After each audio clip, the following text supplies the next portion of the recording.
And we are here at the Lunar Gate. Welcome to part 61 of Final Fantasy VIII. Unfortunately, ladies and gentlemen, I did not upload this part yesterday because I got home after working 2 days straight of getting up at 5 o'clock in the morning and coming back at damn near 6. So, yeah, I was dead tired. So I'm uploading this now. And also part 62 will be uploaded on Sunday. But that's not the point. The point of the matter is we are here at the lunar base after going through Marlboros in the last part. Oh, by the way, they stopped giving out Marlboro tentacles after level 30. Level 50 and onward, they'll give out mediocre items at best.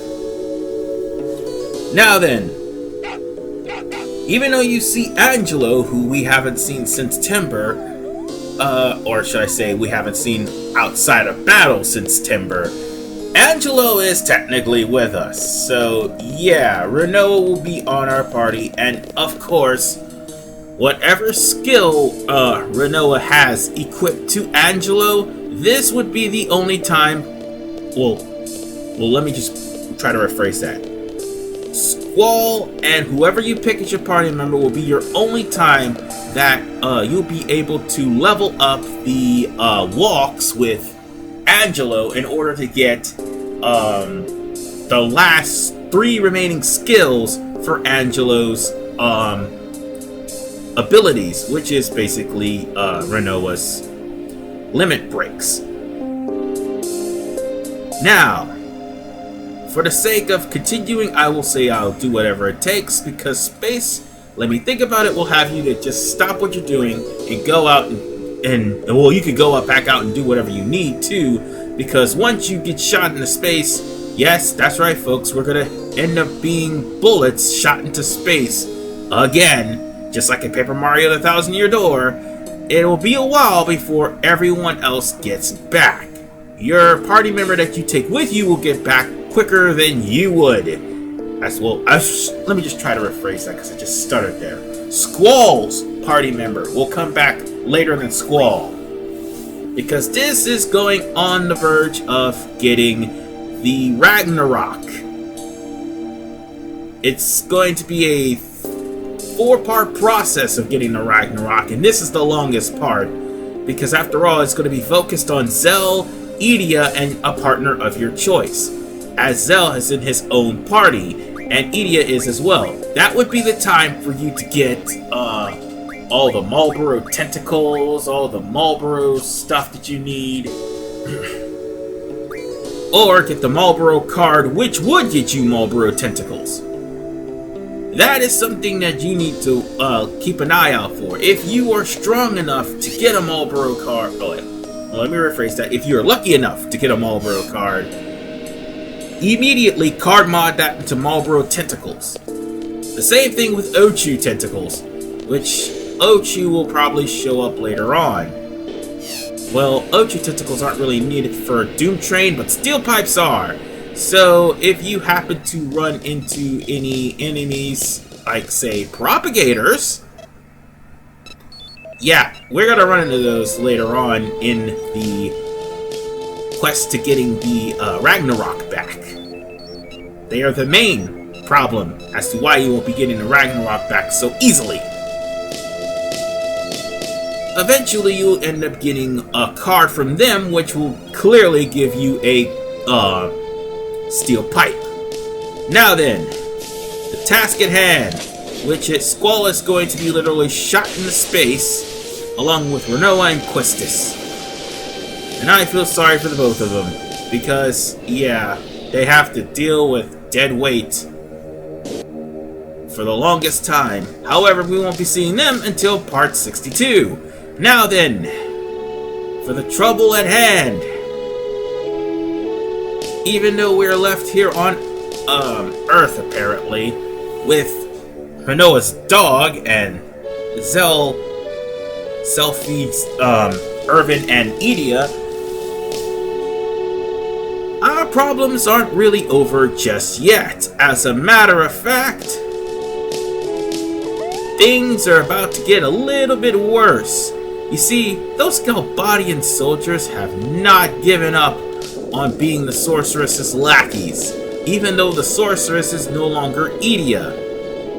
Instead,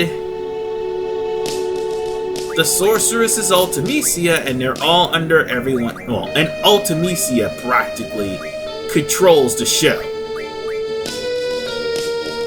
Now let me go on ahead and switch Edea's GFs with... Okay, we'll just have to switch Edea's GFs with Squall, and then, okay, yeah, switch it with Squalls, and then I'm gonna get Selfie, and then we will be able to get started.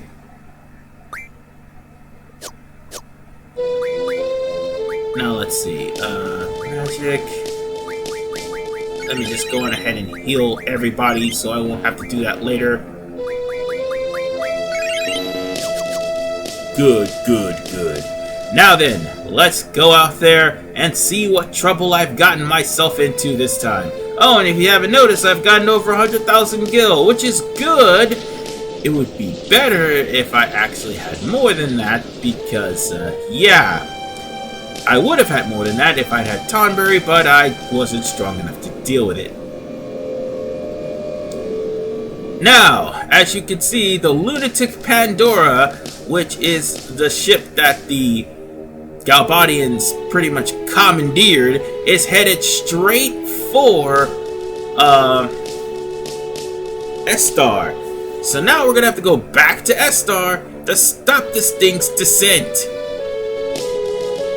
So, without further ado, ladies and gentlemen, I'm going to go on ahead and pick Selfie. We're going to head over to Esthar, and I will see you there. We're back.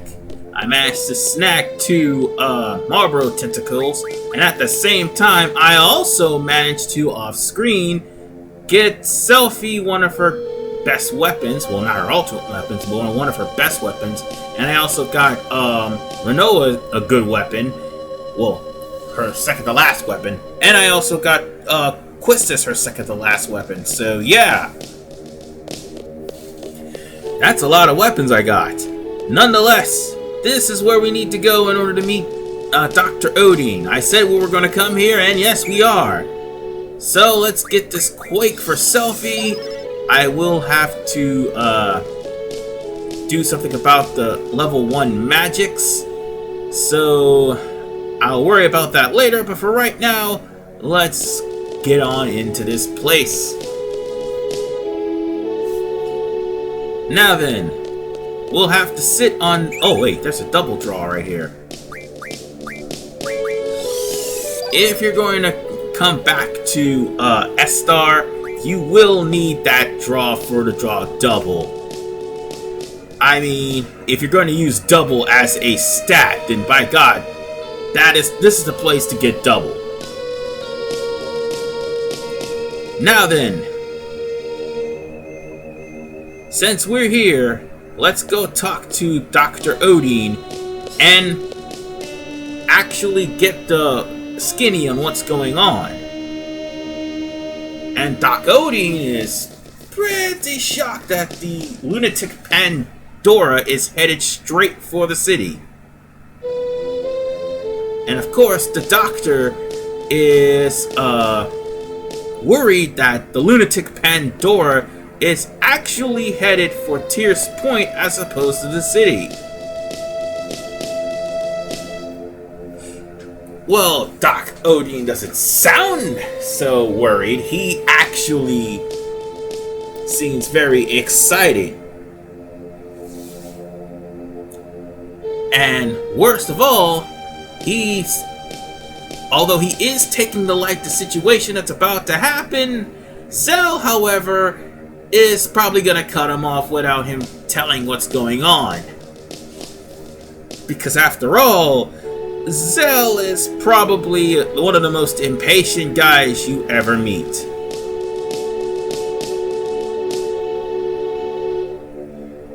And as Dr. Odin was explaining, here goes Zell, constantly getting angrier and angrier and angrier.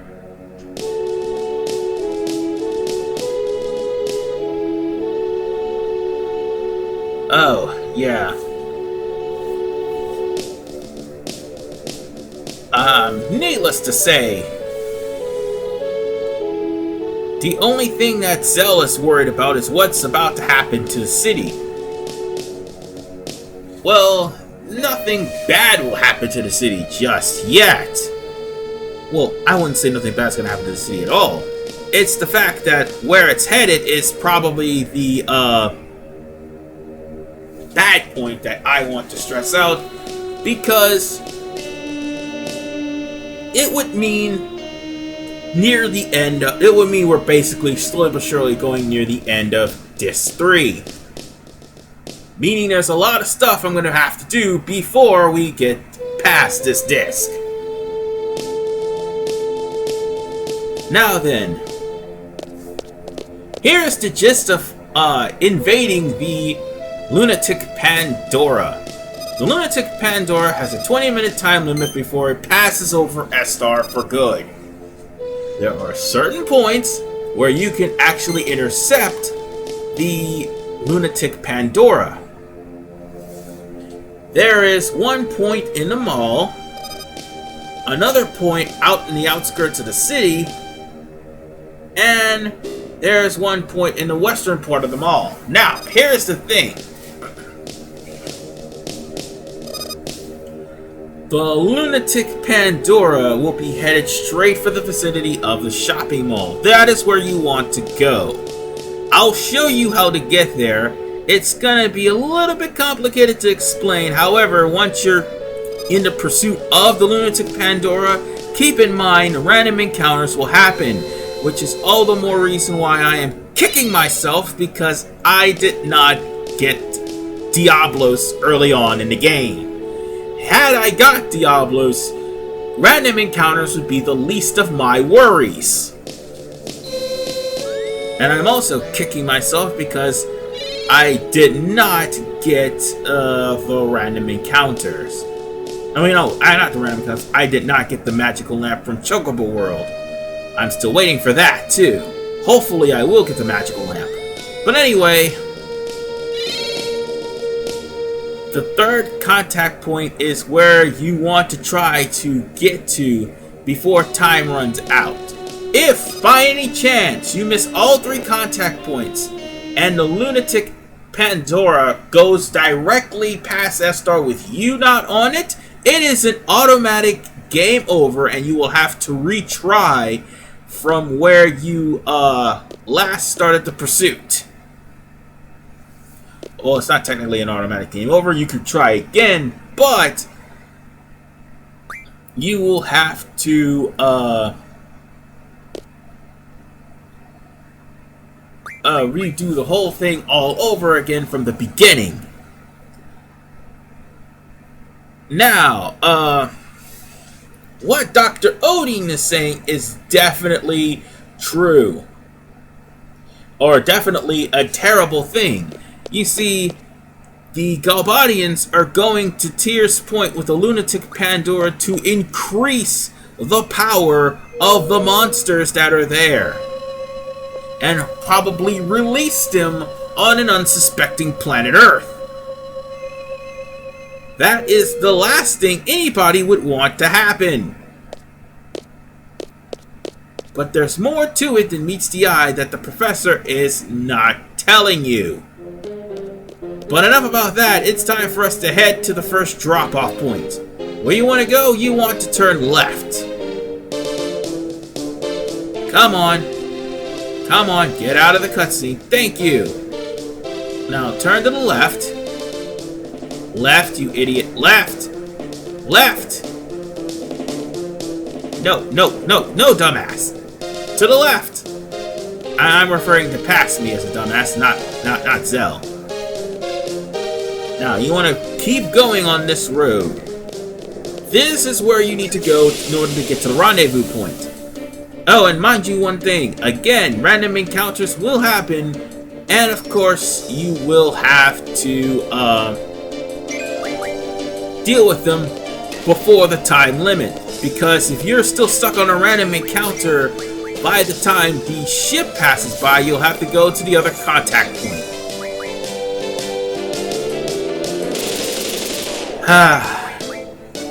Can't believe that Galbadian soldiers of all things would appear here.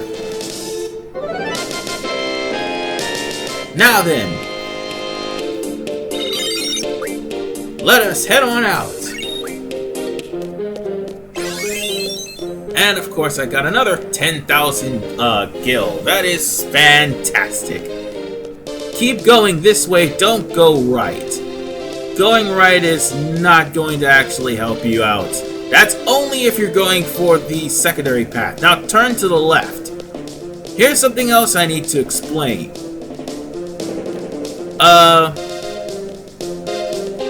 Off screen, I accidentally talked to one of the soldiers here. There's a soldier right on this bridge right here that you need to talk to off screen. Well, I did that off screen, but you need to talk to him first. And then, as soon as you're about to leave the area, well, actually, you gotta come back here again and talk to him. But as soon as you leave the area, however, you will have to, okay, let me try this again. On the platform I was, that soldier I just talked to, you have to talk to him before you start this, battle. Or this whole ordeal with the Lunatic Pandora. Now, when you're trying to catch up to the Lunatic Pandora, you talk to this soldier first. As soon as you leave, or, yeah, there it is. As soon as you leave, you'll be given a Combat King 4. This is the only other way for you to get the Combat King 4. Otherwise, you'll have to rely on Rinoa digging, oh wait, go back. That's not, go back. You're on, go back. Wrong way, idiot. Wrong way. You were at the right area. Anyway, as I was saying, this is one of the only other ways you get Combat King 4 aside from, buying it from the store here in Galbadia. I mean, not Galbadia, Esthar. Why did I say Galbadia? I'm just stumbling about today, but this is the part where we need to meet. And in case you're wondering what this point is, always press the circle button if I'm not mistaken. You press the circle button to check this, or the X button if you will. Depending on how you have your button set, you press that particular button to see where that contact point is. You'll have to wait until 15 minutes in order for you to get the contact point, and you have from 15 minutes until 10 minutes in order for you to get onto the ship.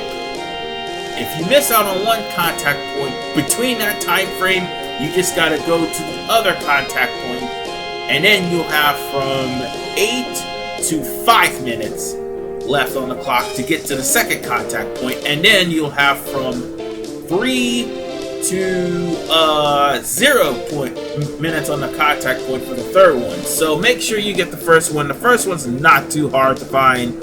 If you press the X button, you'll see where you are. If it matches the description of the, no, it matches the picture of the place, then you're right there. All you have to do is wait. And here it comes now. It should be on its way, and now all you have to do is just beat the crap out of the guards that come out of the Lunatic Pandora. This is rather easy because they're Galbadian guards. They're not the green guys, they're just the red and blue guys. So just beat them up and be done with it. Ooh! Way to go, Zell! That is some awesomeness. And with that, we can now go on board the Lunatic Pandora. We'll probably have some random encounters aboard that ship. And of course, there's a long way to explore, and that'll at least give me some time to explain what's going on in the Lunatic Pandora. Because you're not going to have a boss fight. Oh no, not by a long shot. You're not going to have a boss fight. Oh, and make sure you draw this draw point here, because this will be the only time you'll be able to get it. Well, on aboard the ship, that is. You can get meteors from the Great Salt Lake. And Kiraga, I do not need because I have 100 of those. Alright. Now then, I do believe we have to go to number 3 in order for us to continue this. Yeah, we gotta go to number 3. So I was just checking the numbers. So down the hatch to number 3. And here's a little explanation for the Lunatic Pandora. Remember that one lake cramp in part 16? Well, whatever you did as Laguna will come back to affect what you get in this place. If you haven't hit any of the switches in this area, then you're not gonna get much. If you have, however,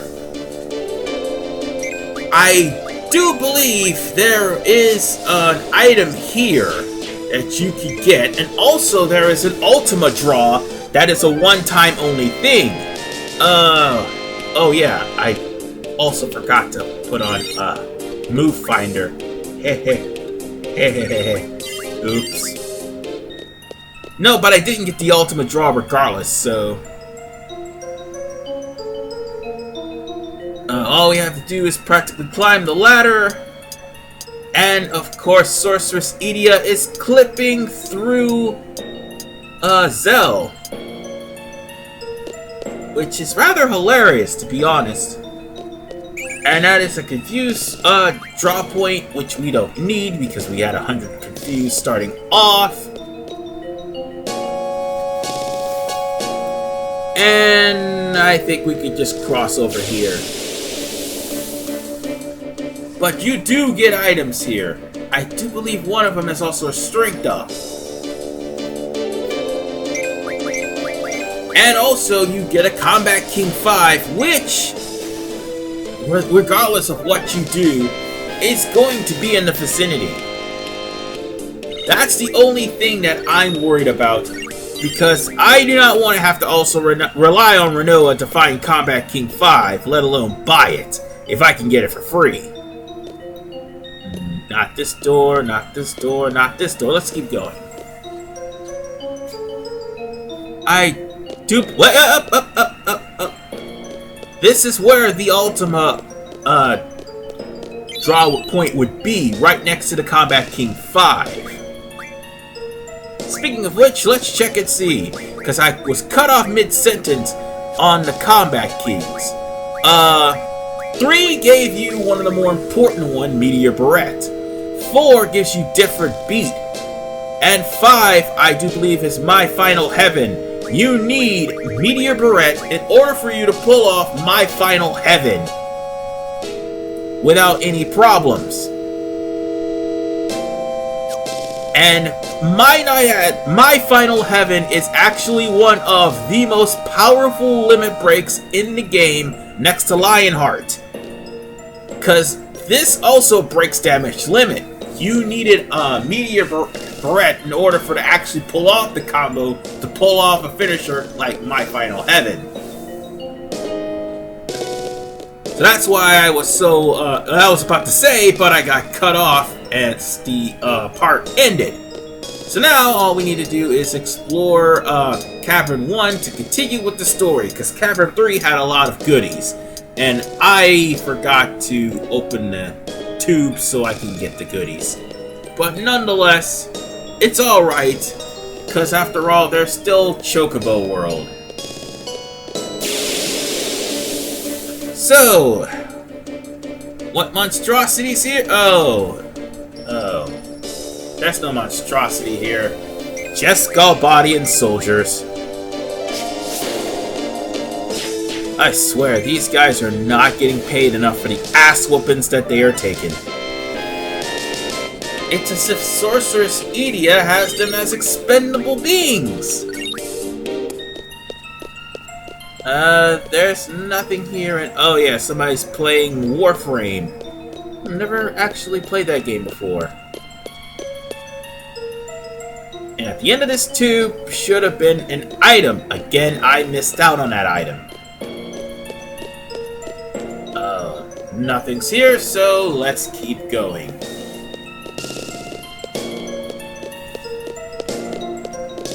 But it's alright though. The Combat King was the only important thing that I had to get, which is why I skipped most of the items. It was an options thing, to say the least. If you got the items, you probably miss out on the Combat King and would have to wait for Rinoa to dig it up.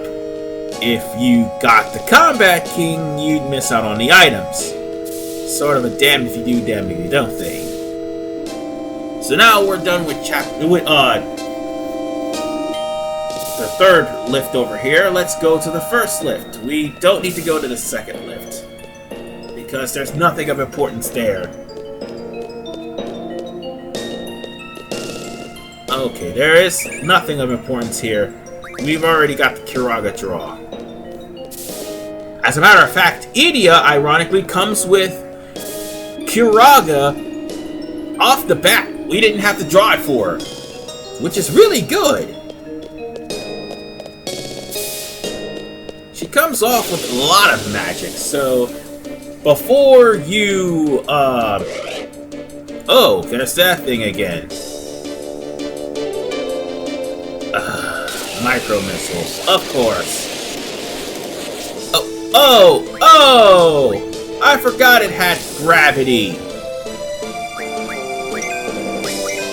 Alright, anyway, as I was saying, though, Edea came with all sorts of magics that you could actually use.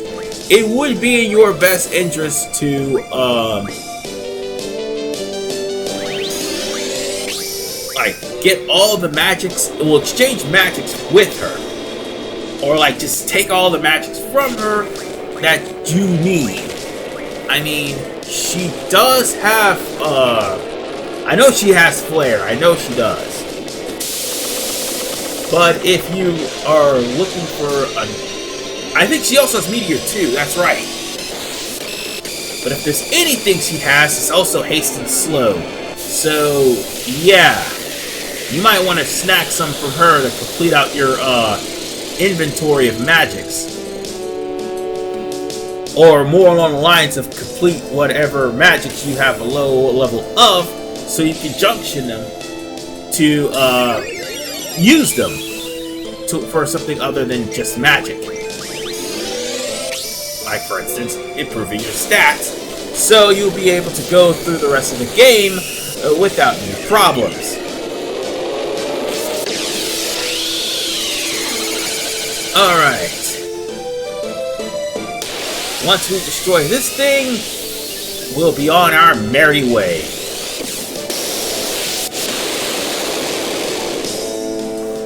And I hope this thing drops a card. I really do. Because that is what also would get you steel pipes. And he drops nothing. Crap. It's okay. It's okay. Oh, I found a holy draw. Nice. Drawing it. Well, holy's pretty good in this game. I just thought I'd let you know.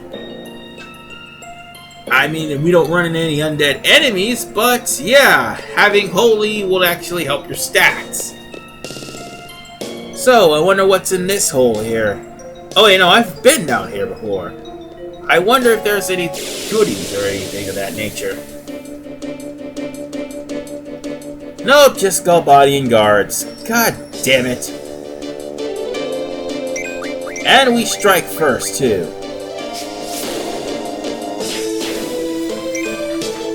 This is just sad.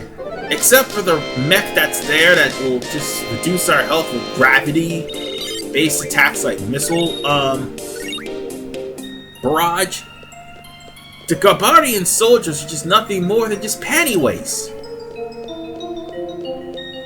Now, if I wanted to be a real dick, there's these monsters called Gespers, and they gave me a card. And I showed you guys that card during Triple Triad. if I was to card mod that Esper card, I would have Black Hole. And speaking of things that suck, like black holes, our group gets pretty much sucked out the emergency shaft via telepathy. But as I was about to say, Black Hole actually gives Quistis the ultimate limit break for her, which is Degenerator, which kills off every enemy in the game save for bosses, tonberries, and cactuars. So yeah, it ignores death. Degenerator would have definitely came in handy. Yep, especially later on in this disc. But no, that's not gonna happen. But you wanna know what is gonna happen?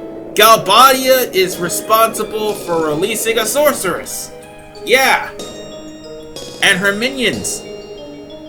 You rotten bitches. Well, since Galbadia has succeeded in bringing the Lunatic Pandora over the Tears Point, and bad shit is about to happen, we now transition off to the moon, where right now Squall is saying, I need an adult!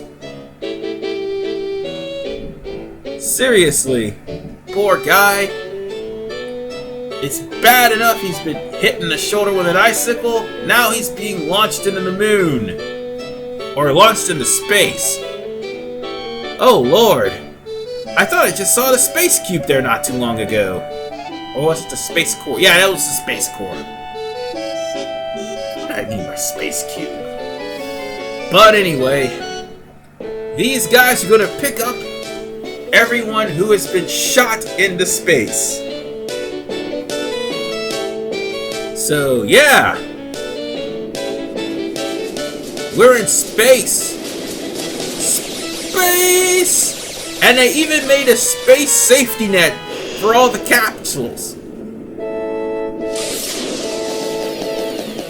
Which, ironically, all but one failed to catch them. Yes, I hear you.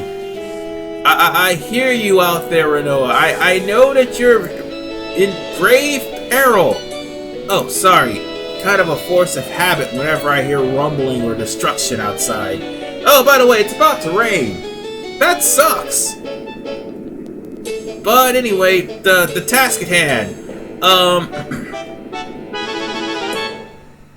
Primarily, we are here in space, and the astronauts are going to bring us in capsules. Squall will be traumatized for the rest of his life traveling into space, and hopes to release everybody so that they will be in a safe place.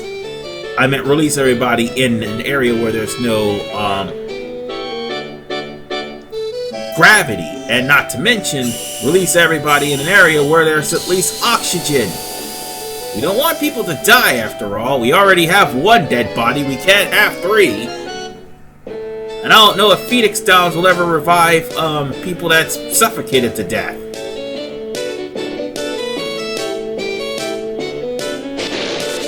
But nonetheless, ladies and gentlemen, we'll be able to control gravity in just a moment. So, we'll have to talk to the laboratory guy first, before we can talk to this guy.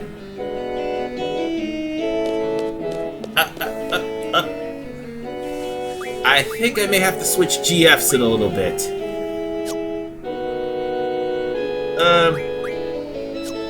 Never mind. Let's go on ahead and continue with the stories. The story. My bad.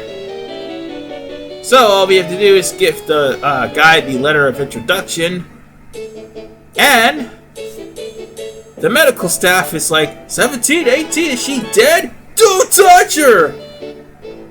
Squall now officially loves Rinoa because Square Enix demands it. And he could have just answered the question, no, she's not dead. But no, she's like, don't touch her!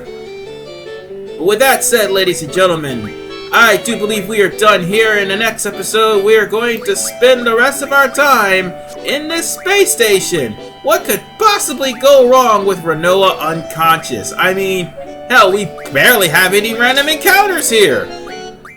So, with that said, ladies and gentlemen, as I exchange my GFs, just to prepare for any bullshit, just in case that happens, I'll see you guys in part 62. This is RVMan985. Heaven help us for what's about to happen. Wait, hold on. Why am I not signing out yet? Why do I keep doing that? Am I bored of this game? Oh, no, I'm not bored. It's just the fact that I thought that this was an unimportant part. Oh, now I remember. I'm just setting myself up. So I could go on ahead and, give everybody their GFs so I could just go on ahead and end this. I'm gonna have to change that setup, however, later on in this, disc, because, after all, propagators. Yeah, everybody loves propagators, right? I don't. I'll have to switch Bio with Ultima, and I'll put Bio here. Yeah, that'll be good. I may have to switch. Oh, wait. Shit! Hit actually gives me 100, yeah, hit actually gives me 255, accuracy, which I honestly didn't need because Squall has it by default. I honestly thought I would have actually signed out, but I just realized all of my magics and all of my setups, I just realized I put magic in a useless spot for Squall. Well, good news is at least Quistis has about 59 meltdowns to work with. I definitely need those for Tonberry. When I get back, that is. Nonetheless, I have 4 GFs. I do believe Quistis have 3. I may have to change that setup again, but for the time being, again, this time for real, I will sign off because we have to explore the rest of this area in part 62. Like I said, the worst can only happen when Rinoa's involved. This is RVMan985. See you guys next time. For real this time.